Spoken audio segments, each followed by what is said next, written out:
So the question we're answering today is what is the importance of water baptism, and is it a must for all born-again Christians? Well, the truth is we have to go back to the scriptures to get a proper answer for this question. Jesus himself was baptized. If you read the book of Mark chapter 1 verse 9, it shows us how Jesus Christ himself was baptized.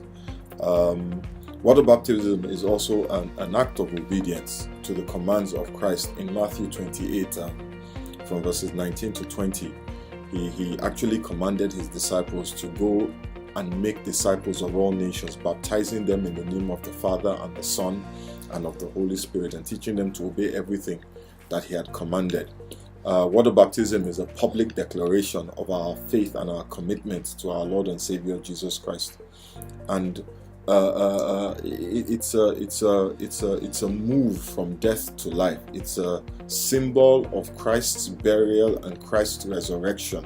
So when we go into the water during baptism, we are identifying with the death of Christ, and when we come out of the water, we are identifying with his resurrection from the dead. Colossians chapter 2 from verses 12 to 14 speaks to this. Amen.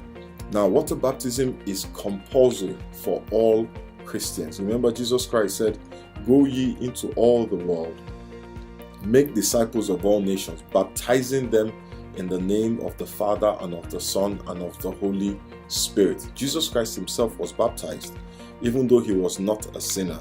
So really, Matthew 28 verses 19 to 20 really answers that question. Baptism is compulsory for all believers.